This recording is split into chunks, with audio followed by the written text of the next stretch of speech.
Hello and welcome to Just Keep Writing, a podcast for writers by writers to keep you writing. I'm Marshall. I'm Nick. I'm Billy. I'm Gabe. I'm Marie. And I'm Will. And somehow that actually worked out. I love it. All right. We're back again for episode 2 of our Six of Crows chat. I'm stoked to see what we come up with this hour. So, Will, what do we got? What are we doing? Do the thing. So, in our last episode, we really talked a lot about what structure we looked at the book at, whether it was a 3-act structure, a 7-point plot point. And we also talked about how the two could almost be joined based on the characters, as well as the overreaching plot. We talked about what our favorite characters were, but we also talked about the craft of not making your characters perfect, and of talking about some of the characters and their attributes and their flaws. So I really want to open this up first because we kind of touched upon it thanks to Marshall last episode that we had for the Six of Crows book club. I want to talk about world building first. I want to talk about, Marshall had mentioned in the previous episode how that the setting of Ketterdam was just such a character. And the Ice Palace is a setting that has such character. So I want to go around and I want to start with Marie. And Marie, I want to ask you, what was the favorite part of the book that you felt was the most amazing as far as world building? I think, this, hopefully I'm not stealing your answer, Marshall, because I think this is part of what you were talking about last episode about like that seedy underbelly, Yeah. I think it would be really easy to just sort of have yes, that's the underworld of Ketterdam. But the fact that we got personalities of the different clubs, the different gambling halls, the pleasure halls, they all had their own aesthetic. They all had their own leaders with their own agendas. And they all had their own levels of wealth. Some were positioned, closer to the touristy areas. Some were, having to pull people in deeper through various, probably illegal means. And so I think just the fact that we got different personalities of them was just, to me, the mark of like next level world building within Ketterdam's underground. 100%. Anyone else can think of a moment that you felt like the world building was just like you were blown away by? Marshall? Well, and to build on that, like as far as the people running the various organizations, there early on in the book, there's that standoff where the two groups meet, and that speaks volumes for how how Ketterdam runs, right? It's like, all right, we know we're struggling for power here. Who is really gonna, who's going to pull the trigger here? Who's going to get a leg up out of this? And I think, and you don't need to know every single, it's implied, right? That there are more than just these gangs and stuff running this city. And I think that it's really speaks volumes to the world building when you can talk about a couple of incidents and a couple of groups and know that there's so much more out there and you can bring more in. I think that says a lot about an author and their world building, because as a fantasy lover, someone who loves to read fantasy and loves these little nuances in the world or in a city or in a continent or whatever, you don't have to lay it all out. It's going to be there at some point, and it's not going to be like, well, where'd this gang come from? There are other gangs. You just haven't seen them yet. So I think that's really, she does a really good job of laying that out, especially in that first little standoff scene. 100%. Nick, you had something to add. Yeah, I really like the prison. Like when they set that up, I don't know why. I was like, oh, this is badass. There's ice everywhere. Let's do this. Like, I don't know. It really sung to me. Like, it's like in Star Wars, Hoth. I really thought Hoth was an unexplored region that we didn't get enough of. And for whatever reason, I feel like I'm attracted to icy things when it comes to world building and planets. So, but the prison was amazing. I thought that was really well done, really well thought out as far as structure goes and processes goes on procedures. So really, really well done by Leigh.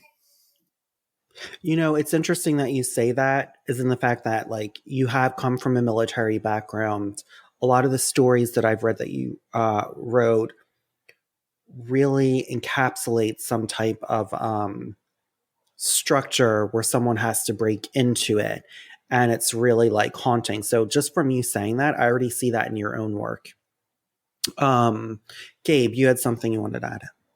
Yeah, so I'm thinking related to something Marshall said about like how you can see there's so much more outside of Ketterdam and the other places. And I think the connection between the countries felt super real. Like honestly, the last thing that I read that was this well done, and it's gonna be in like my top 3 next to Six of Crows, is in the Greenbone Saga, that you can see the globalization.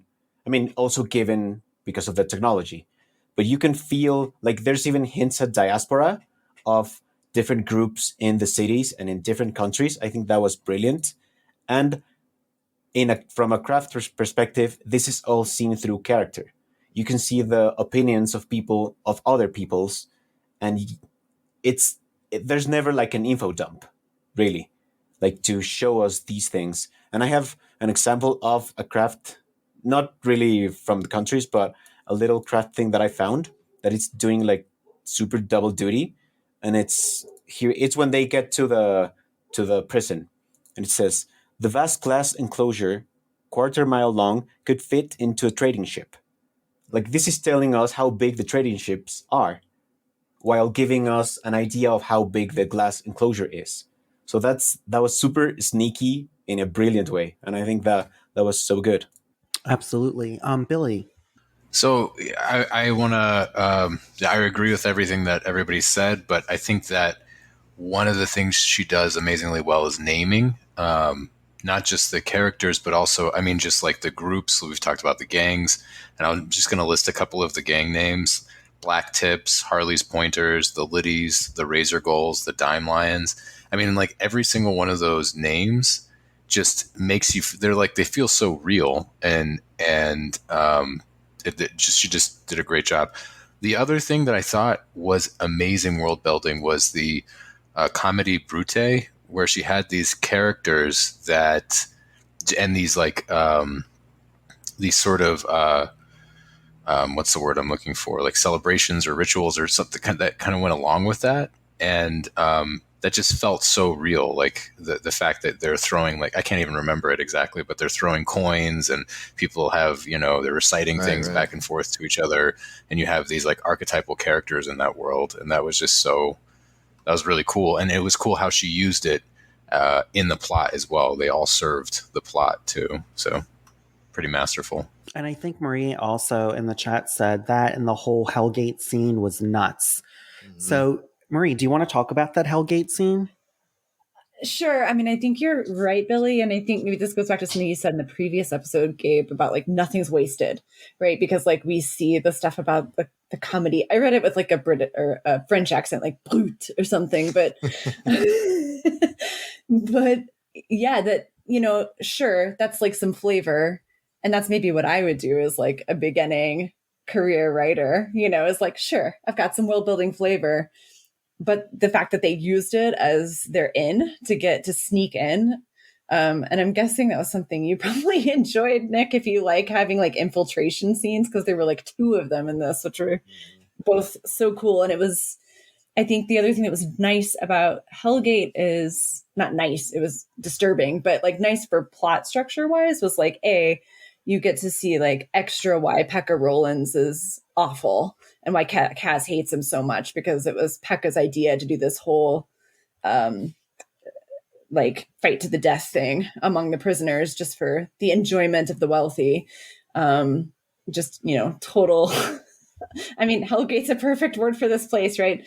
But also we get to see breaking in to a prison with like a lower level threat, that like we kind of get a feel of what's going to happen so that when we actually get to the ice court, we can run a lot faster because we've already seen them in action a little bit. Yeah, I agree with almost everything. I agree with everything everyone said as far as like setting and world building. But I'm going to give you something that really spoke to me about world building. And I'm going to just read you a little section. And it is on chapter 10. It's Inej. And there was a Suli saying, "The heart is an arrow. It demands aim to land true." Her father had liked to recite this when he was training on the wire or the swings. "Be decisive," he'd say. "You have to know when you want to go before you get there." Her mother had laughed at this. "That's not what that means," she'd say. "You take the romance out of everything." He hadn't, though. Her father had adored her mother. Inej remembered him leaving little bouquets of wild geraniums for her mother to find everywhere. In the cupboards, the camp cook pots, the sleeves of her costumes.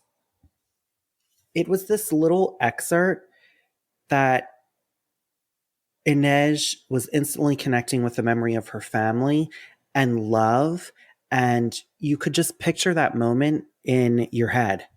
It makes you, for me, it makes me think of being a kid and just having these distinct memories of my father. So a lot of times when people think of world building, or when we talk of world building, we're always talking about something fantastical or it felt so real. But in that moment, we know we're not in our world. But there's so many identifying variables by taking something that the character feels personal, which makes it universal, which I really liked. So my next part is I want to talk about dialogue. And I want to talk about if there was any dialogue in the story that you felt really showed the character speaking, but still pushed the story forward. Can anyone think of anything of some of the dialogue in the story, or I can start if everyone would like. I mean, Go ahead, Gabe. I don't have like I have some examples of dialogue, but not precisely with like pushing the story forward. I suppose they do. But what I would like to say is that the dialogue is like one of the best that I've read lately. It's so good.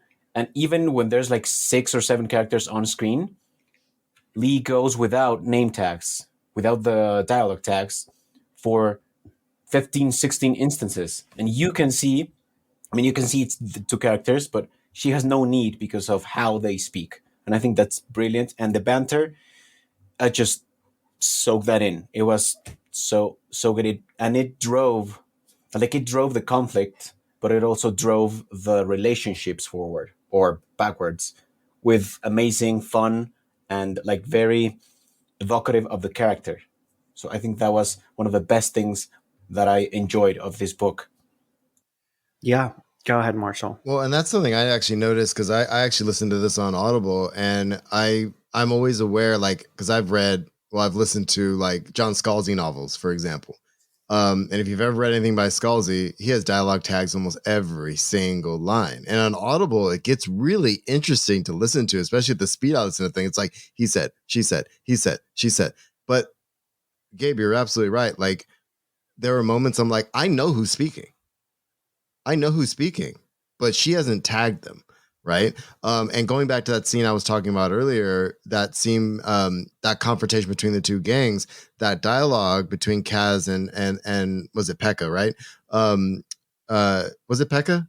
Refresh my memory. It was someone else, or was it Pekka? Someone from the Diamond, the other gang. I can't remember. This shows how long ago it's been. But anyway, Kaz speaking then, though, that conversation was also an element of world building. Right. Because you get a sense for the power struggle within the dialogue itself. I can't remember who he was speaking to, but that same confrontation, but someone else. Marie, did you want to add something?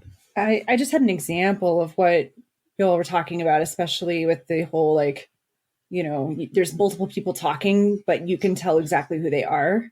Mm-hmm. right around chapter 28, just before, into chapter 28. So it starts with Inej. Nina and I can get inside. We enter with a menagerie. You know those costumes, heavy cloaks, hoods, that's all the Fjordans will see. It's a risk, said Kaz. What job isn't? Kaz, how are you and Matthias going to get through? We might need you for locks, and if things go bad on the island, I don't want to be stranded. I doubt you can pass yourselves off as members of the menagerie. That shouldn't be a problem. Helvar's been holding out on us. Have you? It's not... How do you know these things, Timjin? Logic. The whole ice court is a masterpiece of fail-safes and doubled systems. Yeah. That's an excellent example of the And an dialogue. excellent read. Yeah. It just makes you want to move forward, which you can find this all throughout the book. So I want to ask everyone, this is kind of more of a fun question. Who was your favorite side character that you wanted to know more about or loved a scene they were on stage? Go ahead, Gabe. Do we want to define side character? Or are we talking about people of the... Someone who's not of the crows. Anyone who isn't a crow. I got you. I think I would say Pekka Rollins. Yeah. Mm-hmm. Both before we know who he is, like in Kaz's past, and then when we see him at the end, I think he is... So I don't know what's going to happen there for the people that have read it, but I'm waiting so much to see what he's going to do, because now he's painted like as the evil guy during this book, but I don't get the sense that he's going to be that for the next book. So I think he has so much going on, and we just see him mentioned. Like physically, we see him maybe in 3 chapters. So I think that was really well done. Very, very efficient way of showing the character from all the opinions of the characters in the Crows. I really actually wanted to see more of the menagerie. And the girls who were in there, because I feel like there's another story also. Like, I think this is what's really interesting about Leigh's writing. She creates these little pockets that's like dribbles of things, but like, she could go in so much more, just in the same way how she briefly touches upon Alina, Sancta Alina, in the story, that there's a story there. And if you didn't read the first 3, it's okay. But she put Sancta Alina in it and the mention of her, and there's a whole story behind it. And I think there's these subtleties that is really great of a craft-wise, because these are things that as writers, sometimes we dream up these places and we have all these backstories, but we can't put them all in. But so how can we add depth to our writing and alluding to a bigger world? And I feel like the menagerie is somewhere where there could be multiple stories being told.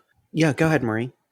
Totally agree about the menagerie. And the other one that's feels related to that for me was these other players in Kaz's backstory with... wrote down his name, but I'm having trouble finding it in my notes. But basically the ones who take in Kaz and Jordy and fool them. But it wasn't just whatever the name was that the guy was using, Mr. Hertzun. It wasn't just Mr. If anyone hasn't, I'm just saying that for spoiler purposes. I'm assuming probably people who've listened to this have read the book, but there were other players involved in that. Like, what was that whole story about? How did they get involved in this con? Yeah.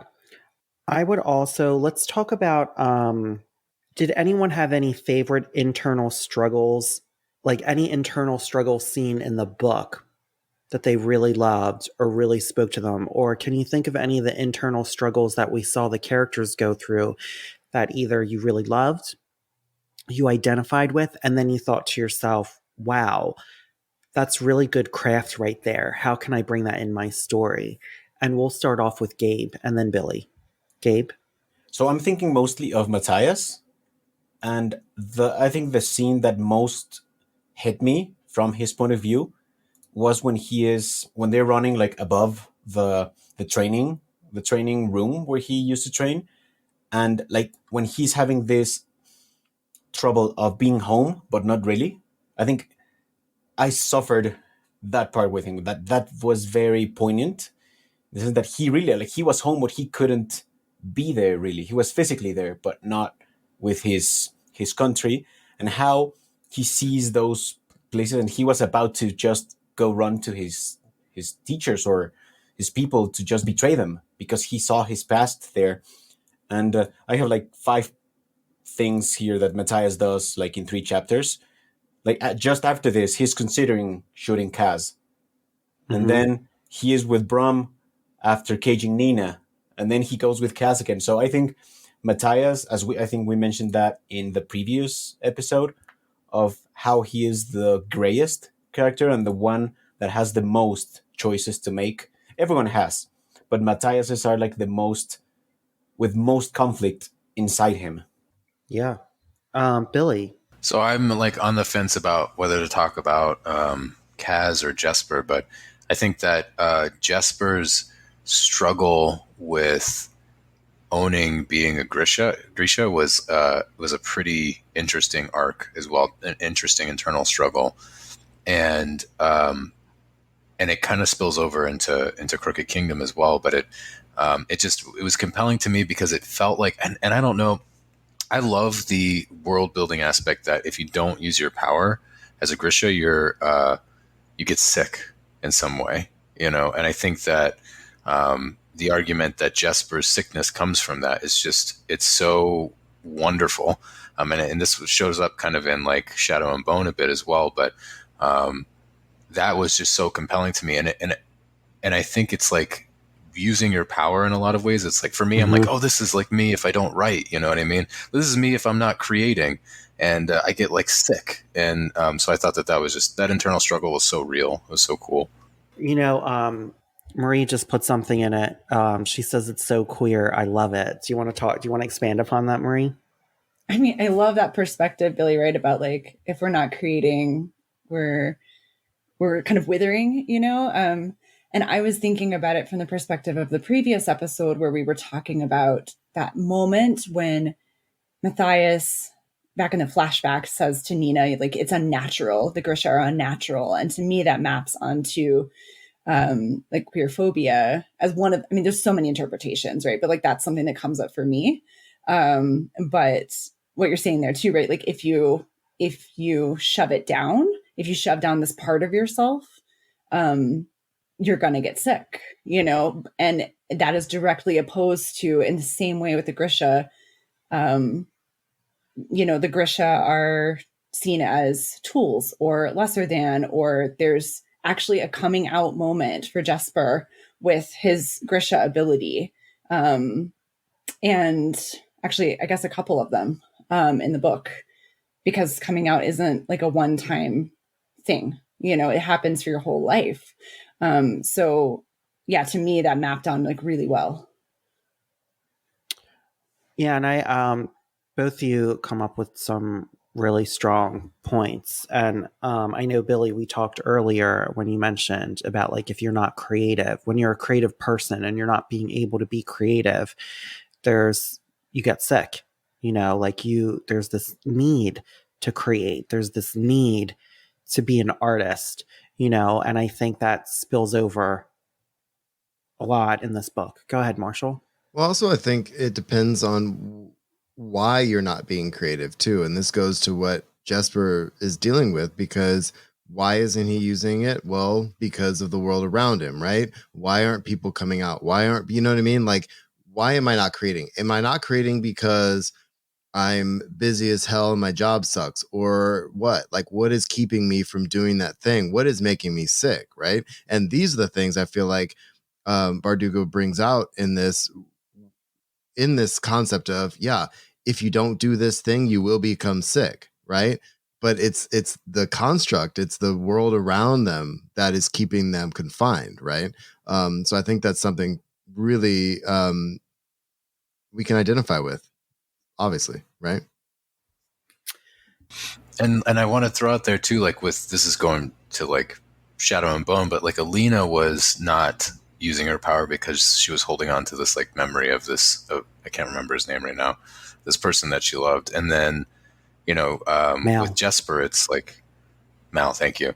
With Jesper, it's like the memory of his mother, right? And this is what ultimately got her killed, or whatever, according to his dad. But it's just interesting how you're right. Like it kind of calls back to their traumas in a lot of ways, like why they're holding on to that, to not using that power, not becoming their true selves.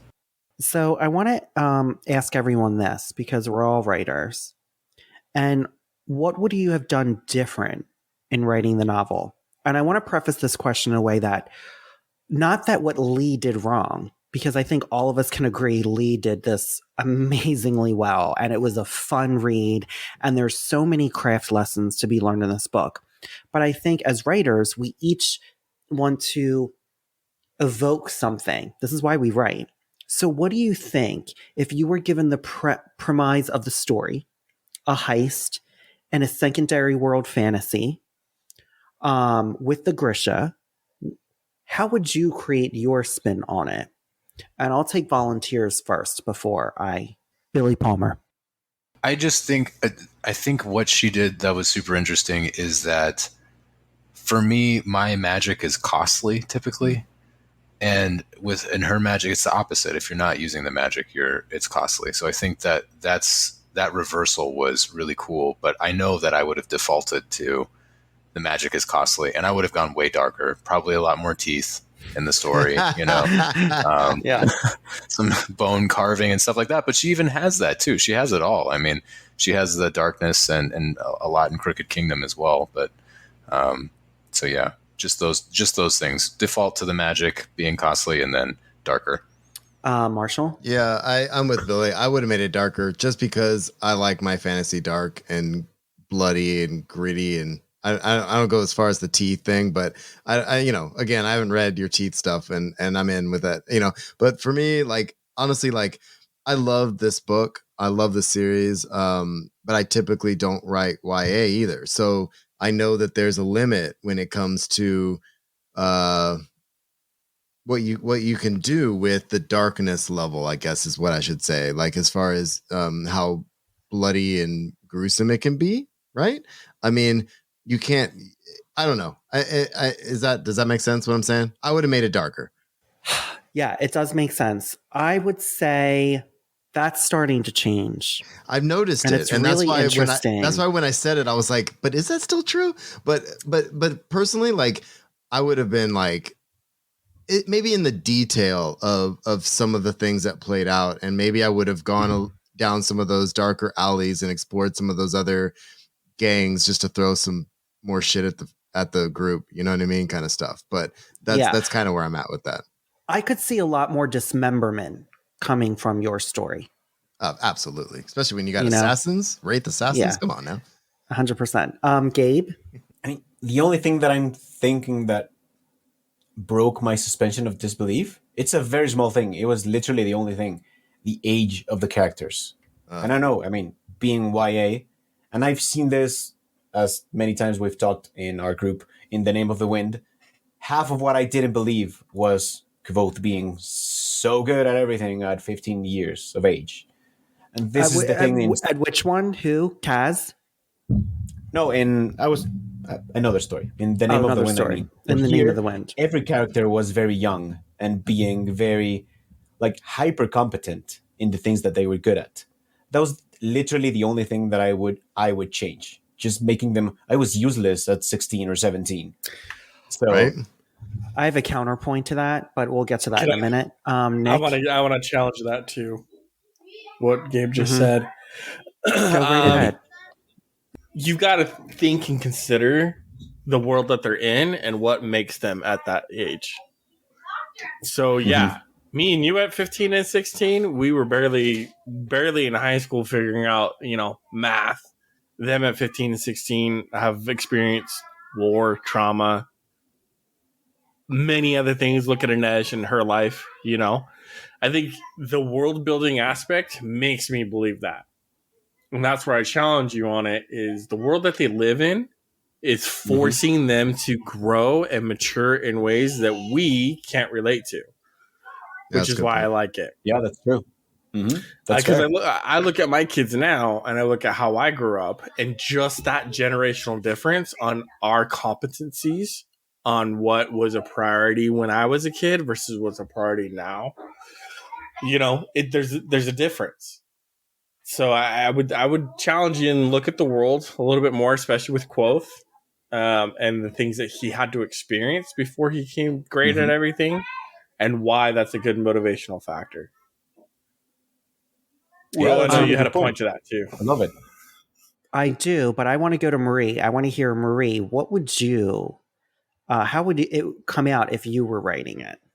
I mean, it would probably be a lot more all over the place, let's be honest, but that's not better.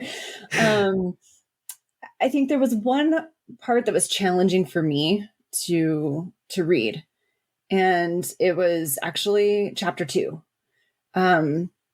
This is an Inej chapter, and it's Inej. This is our first introduction to some of the main characters of the book, and it's in her POV, and we're walking up to a big group of like thief bros.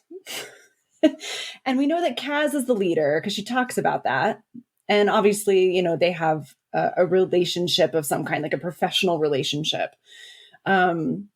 But everyone else just like blended together in that chapter to me. And it was hard for me to parse like who was important, what did I need to be paying attention to? And one of the people in that chapter is Jesper, one of the main characters that I think almost all of us found as like one of our favorite people in the book. So I think what was cool about that is that we got to see more of the world building. And part of it was to show that, okay, these bands of, thieves and lowlife sort of are, they're big. It's not just, Kaz and the like 3 people that he needs for the evening. He's got like a whole group of people. The dregs is bigger than just that. And it gave more grounding, I guess, to the world building. I think for me, it just created a challenge in terms of like, what should I be paying attention to as a reader? Yeah. For me, I think it would be like super gay. I would have way more homosexuals in there. Yeah. Like, I think the straights would be like the minorities, like there's that one straight token couple, everyone else would be gay, lesbian, bisexual, there'd be a lot of gay stuff going on. I mean, it's in my novel that I'm writing now. There's assassin drag queens and there's AI, drag shows where they dress up as humans and it's exaggerated and wonderful. And there's gays all around. Gay. So, if anyone wants to know what my agenda is, that's my agenda. But I think also, and I'm writing this is why I picked this book for my writing group to do. And this is why I wanted to discuss it, because this is one of my most favorite books ever. I would also make it in space, like I made my book, So I think, what's interesting to me also is my novel started as a short story just as I was reading this. And I didn't intend for it to turn into like this novel. And then like just ideas exploded. So I want to ask, what surprised you the most in Six of Crows that you didn't think you were going to love, but you did? Go ahead, Nick. Nina, and her relationship with Matthias. I'm partial to Matthias because he's the military guy of the group. He's the strong, stoic one. So there's parts of him I easily identify with, but I didn't like Nina for a while there. It's there, it's out there. But I really, really grew to like her, especially towards the end of the relationship. And really rooting for them going forward as a friendship or whatever. I'll ship them. That's fine. I want them as a couple. I love it. Billy? And we need more romance in this book. I don't know about that. Billy, go ahead. I didn't think that I would end up loving Wylan as much as I did, but I ended up loving Wylan. And then the final scene not the final scene, but the big sort of like climax with Nina and big spoiler alert, taking the Parem and just being amazing. Like it was like surprising yet inevitable, and I didn't think that I would love the scene as much as I did, but I absolutely did. It was excellent and amazing. I love that. Marshall. I'm just gonna piggyback on what Billy said. I wasn't the biggest fan of Wyland in the beginning. I was like, what is this character? What are we doing? Like, I love everybody else so much, and like, then I was like, okay, I love this kid. And I got to see what happens with him and what's going on. And then like later, it's even more amazing, to avoid spoilers. But I mean, especially later, it's just phenomenal. And like, that surprised me a lot. Cause I was like, because again, I think Marie brought it up in the last episode, we don't get a POV from him in this book. And I was like, so why are we all talking about him? Like, why does it matter that much? Like, who cares? Like, I don't know. I just found myself kind of saying that because I love the other characters so much more, right? And then to fall in love with this character later really got me. So that surprised me. And we're gonna go to Marie, but then I want to ask Marshall a question. Marie, go ahead. I just wanted to piggyback on the like Wyland love train here. There's this moment when Jesper says, what do you like? Music, numbers, equations. They're not like words. They don't get mixed up. If only you could talk to girls in equations. Just girls. And I'm like screaming at this point, like reading the book. That was like my favorite Wyland moment ever. Oh yeah. I love it. Gabe. Yeah, I think I'm gonna go for the same thing. But mostly about the reveals about Wyland and his past. And the moment his father says all those things and we get to know that was Wyland, I actually said, you motherfucker, thinking of the father. He was willing, like he didn't care that his son was in that boat. Like that was such a good thing. And then when we know that Wyland was all the time with Jesper in the boat, that was one of my favorite moments of the whole book. And one of the things that I want to see developed so much. The relationship, I was dying for it. I mean, for me, what surprised me the most was how much I liked Kaz, because I was not into Kaz at first. I thought he was got some emotional issues. But when we get to the emotional issues and with Geordi and the scene about him getting sick and Kaz being in the sea of bodies, I suddenly saw this sensitive soul had to really build up a lot of walls just so he could survive, and that he's probably the most tender-hearted out of them. The one who's so ruthless is the one who has the biggest heart. And so this is what I want to ask Marshall, and I'm going to ask Marshall, and then we're all going to talk about it. I don't have this written down in the outline. Marshall, when I recommended this book and you read it, and then you found out it was young adult, because you didn't know that at first. I didn't. Tell me how that changed your perception of young adult. So, boy, I see why you're asking this question. So, yeah, I hadn't read a lot of young adult up until that point, honestly. And we had, we had this conversation. You're like, okay, we'll read Six of Crows. And you knew that I hadn't read a lot of young adult, but you didn't tell me it was young adult. And I read this book. And then I'm like, fucking, this book is amazing, dude. What the hell? And then you told me that. I was like, holy shit. Okay. So what that meant for me, and this is something that my wife actually in the first novel I wrote said, like, you could write this as a young adult because I had younger characters, right? But of course I went too dark with it, of course, and whatever I was saying earlier. But yeah, it opened up kind of the possibilities of what a young adult novel is and could be. Especially like, I don't know why I had this weird idea of what young adult was and why I was turned off to it. Maybe it was just because it's like, oh, young adult, I'm not a young adult, so why am I reading this? And since then I've read a bunch. And so, yeah, I could write it and I would love to write it. And I fell in love with this book. So I blame you, but also thank you as well. So anytime. And I'd like to open it up to everyone. Really, I'm gonna just go on a limb. Marie, do you read a lot of young adult?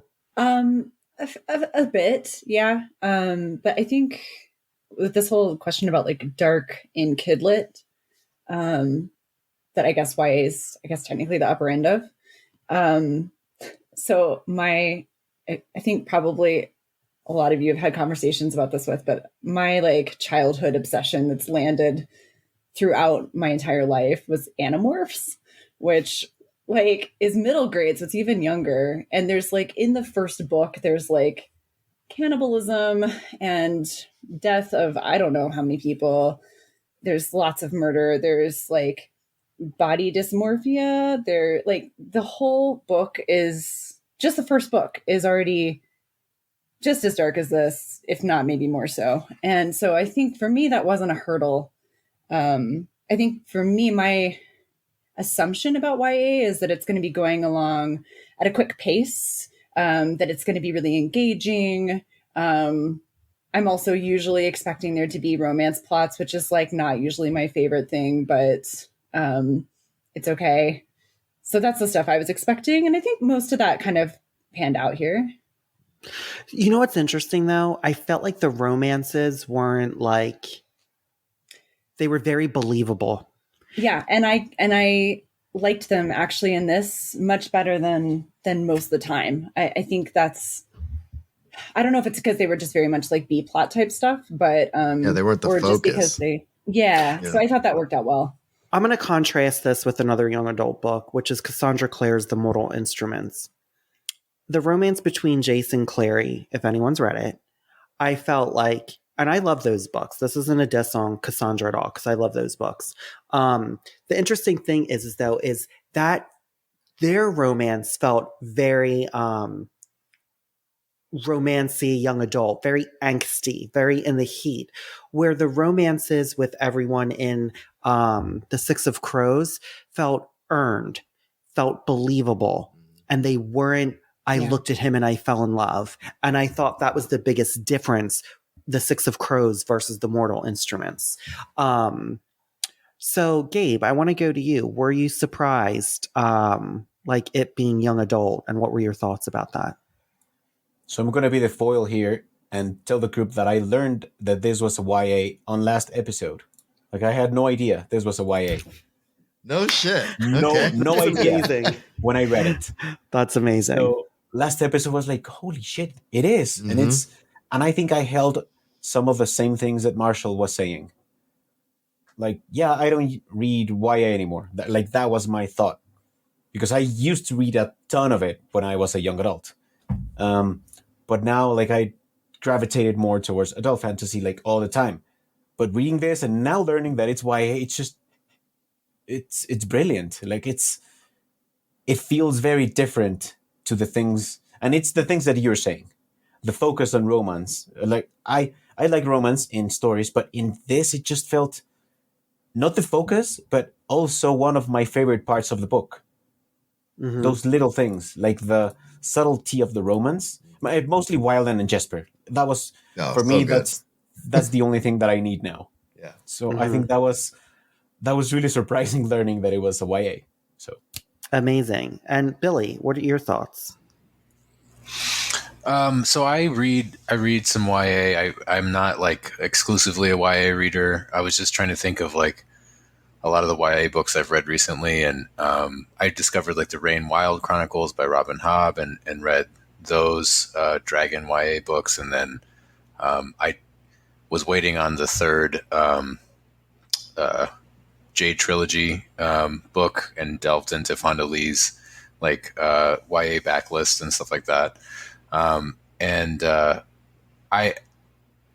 I knew going into this that this was a YA book, and I was totally fine with it. And I think for me, and I'm not like an expert I'm not a genre expert or anything, but I feel like that with YA, it's like the traumas are more present or something, like that they're like closer in time. And so they're just like sort of roiling over.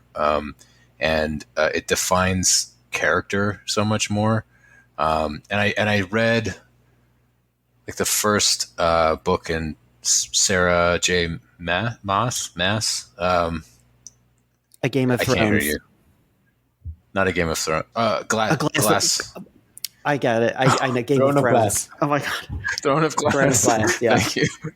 And it's just like those characters. I don't know. The characters are just sort of defined by what happened to them 3 years ago. You know what I mean? And I think that like that's how it is. That's how I'm reading it in a lot of ways. But anyways, I don't know if I'm answering your question. I loved that it was YA because it again, it's just like a lot of that. It's just like the emotional stakes are so high compared to a lot of adult books, I think. 100%. Nick, did you want to add anything? Did you hear the question?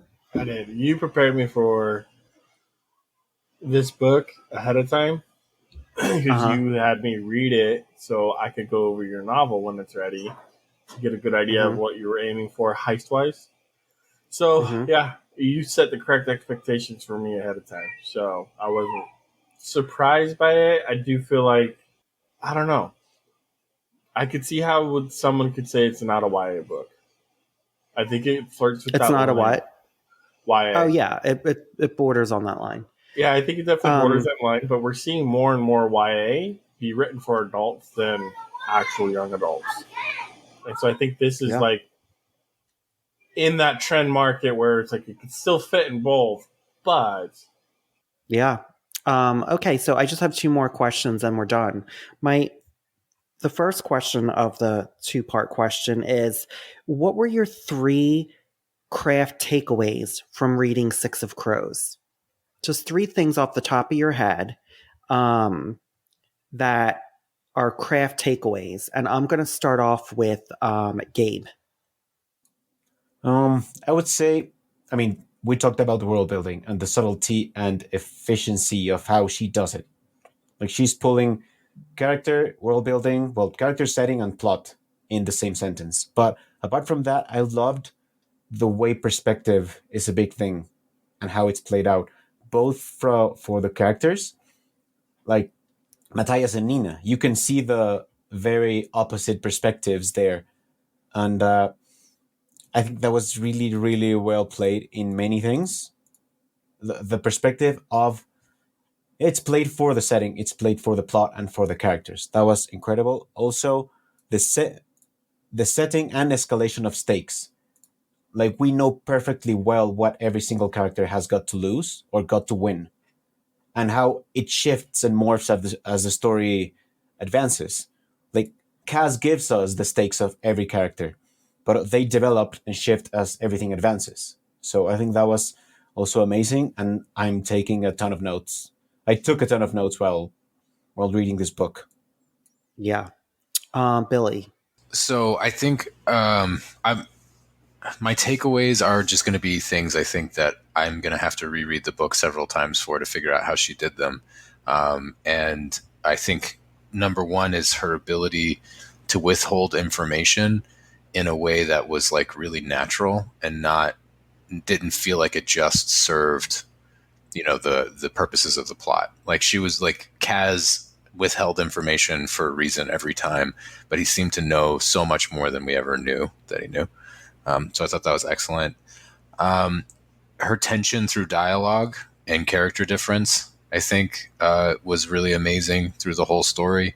And I'm going to reread to just like figure out how she escalated scenes so well with just the conversations and just their disagreements with just basic philosophy about the world and stuff. It was pretty awesome. And then just seconding what Gabe said about world building. I mean, the way that she named things, the way that she had different cultures sort of interwoven into these cities, and how real it all felt, and just a little like down to just like the specific pastries that they were eating and how it just felt like real the whole time. So these are the 3 things. I don't know how she did them, but I'm going to go back and reread all of her stuff again over and over to figure it out. And Marie, what are your 3 craft takeaways?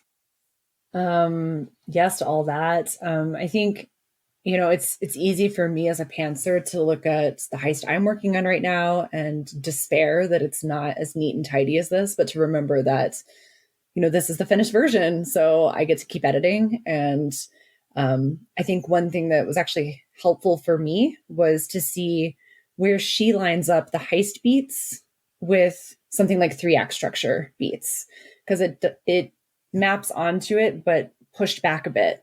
And so that actually was some nice confirmation for me that some edits I was making in my story are probably on the right track.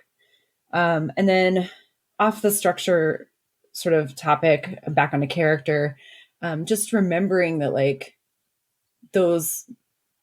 make sure that those relationships between the characters are just so fully realized. And especially if there's already a history between the characters, what can I do to make sure that that's clear and that it has room to grow? Because I think I tend to focus more on new characters meeting each other and how those relationships develop. But I don't remember to develop as much and deepen as much those who already know each other when the book starts. Marshall, did you want to your 3 biggest takeaways? Yeah, I don't know if I have 3, but I want to go with all the things you guys said, obviously. But for me, I love fantasy, and the fantasy I grew up on does the multiple POVs, right? So for me, the craft element I would pick up from this is how do you balance those multiple POVs and get a distinct voice out of every single one, right? And that was the big thing for me. It's like, okay, so I'm head hopping, I'm bouncing around from these characters. And then when they meet up with other characters, those voices are still just as strong somehow, right? And then not only that, but melding that into the world building and having that other character being Ketterdam, being, that setting, right? How do you balance all of that and on top of that make a heist out of it? Like, I mean, those things I just said would be something to strive for in a multiple POV fantasy novel on a base level, but then to throw the intricacy, the intricate planning that would have to be involved with a multiple POV heist and then pull off all of it. It's overwhelming thinking about it, honestly. And to be able to go back, like Billy said, I've read this a couple of times, but it's like, all right, well, I still don't know how she did it. And I love writing multiple POVs into a story, but like, okay, but I'm also not telling a heist too. Like, I got to plan a heist. Come on now. So like, stuff like that, like kind of blows my mind a little bit. And so, yeah, those are the things I'm pulling out of this, and why I love this book, why I recommend this book is because she's doing more things than most writers do, in one book, and it's amazing. So yeah, I can learn a lot, and I'm going to have to figure out how she did it. Maybe I'll ask her one day. My takeaways are her point of view. I do see how she did that because each point of view kept pushing the story forward and had a unique point of view to push the story forward. Each of them interwoven into each other and deepened those scenes and deepened the characters. That's first. The second thing that I really learned from reading the book was a lot of internal struggles for all the characters. She does this internal scene, external action, internal scene, external action. And there's a rhythm to those books. To be fair, Will, you've read the book like 8 times, so. Yeah. Well, I mean, I'm just teasing, I can't help it. Like I need to study it. Like I am studying a master. The biggest thing too is the way that she describes things. The way that her description flows is really interesting to me, and how she pairs it with dialogue. I don't know exactly how she's doing it, but I'm starting to see kind of how she sets the scene, how she uses dialogue. I thought that was really interesting. And I feel like that's something that I really need to learn. So I did have another question, but we can skip it.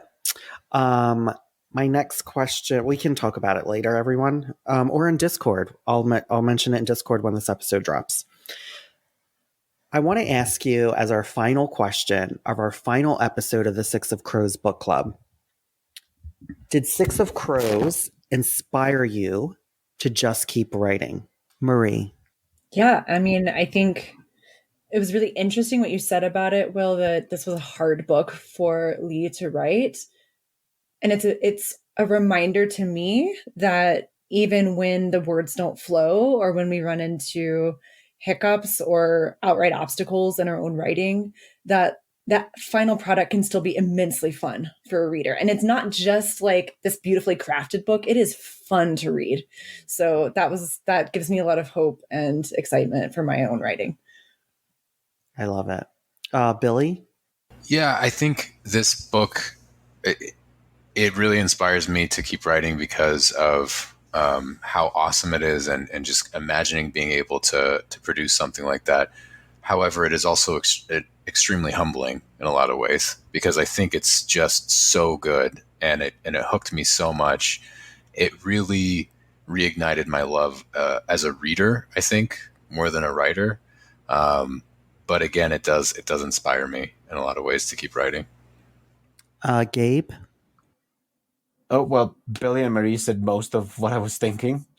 And I think a bit jumping off what Billy said in the humbling aspect of it, but it also, I feel the push and like to go and be better, to go and practice the things, not just like try them out in my book, like go focus on a thing that she's doing well and try to do it like elsewhere, and then pull it into my toolbox, because there's so many things mechanically done brilliantly, and like I don't know many of those things, like what those things are, but I would like, this is pushing me to learn them, like to dissect them and use them, and give more time to my story to reach this level. And also, like Marie was saying, it's, even if it's hard, even if you're suffering through your story, if you work enough at it, it's gonna get to this level. Because I know, I mean, we can get to that level. I mean, at least the people that I'm seeing here on my screen. Absolutely. So, yeah. Nick? Yeah, I'm gonna kind of buddy up with Marshall on this one and do character voices. Six of Crows, so many unique voices, so many unique personalities. She really nailed it with that one, and making sure each person was very distinct in their own way, and did it in a positive way. And I say that coming off discussions from school where people were trying to use negative stereotypes to create a distinct voice. She did it in a very positive and uplifting way that, it did justice to the characters and their background without creating negative stereotypes, which I really appreciated.